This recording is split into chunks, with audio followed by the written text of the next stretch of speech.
Across Israel, celebrations after the news that Yahya Sinwar had been killed. My wife told me that Sinwar was killed, and the first time I said, bring the whiskey, we'll drink l'chaim for it.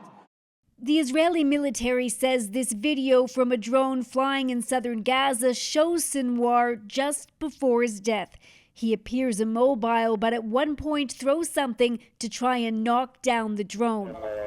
Israel says he was later killed, his body transferred to Tel Aviv and identified in part by old dental records.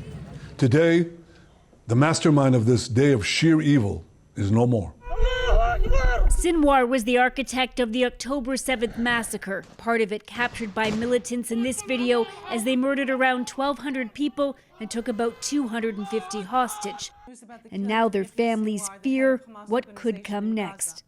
This is a critical, time-sensitive development as it relates to the hostages. Their lives are in great danger now, more than ever. Israeli officials say Sinwar wasn't found near any hostages. He spent most of the last year hidden in Gaza's vast network of tunnels. Even as the death toll in Gaza mounted, he was unwilling to stop Hamas's fight against Israel. In Gaza, there appeared to be little shock over his death. Big and small leaders were killed in Palestine's journey for revolution, said this man to a videographer working for CBC News. In Ramallah, in the occupied West Bank, some people told us that they were too afraid to give their opinion. Others said Sinwar was a strong leader. It's a great loss for the Palestinian people. An assassination, says this man.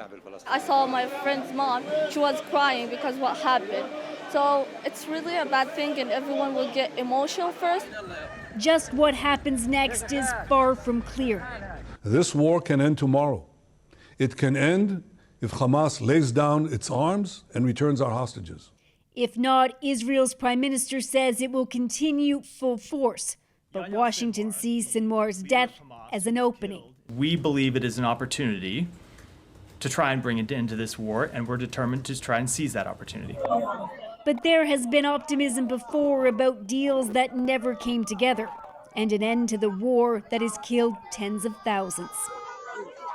As for any potential ceasefire deal, Qatar, which has been moderating the talks, says that there hasn't been any negotiations in about 3 to 4 weeks. So, Breyer, in a way, does this change anything?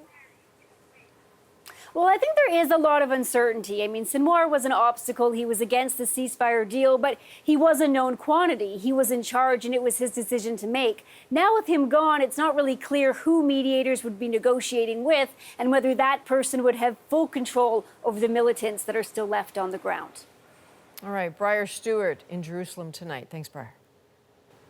All right, let's go to senior international correspondent Margaret Evans, who's in London now. So, Margaret, there is talk, at least from Washington, about this maybe being an off-ramp to peace. Yeah, we're not hearing that from Benjamin Netanyahu. He said it. We will not stop the war. So he's already at odds with the White House, with the Biden-Harris administration, who are saying they see this as an opportunity to reopen negotiations that would see the hostages come home and an end to the suffering that we're witnessing amongst Palestinians in Gaza. Netanyahu has also been clear all along, saying that he doesn't believe negotiations are the way to get the hostages home. That, he says, will come through military might. He's also said he won't stop the war until Hamas is destroyed. And we don't really know what his metric is for measuring that.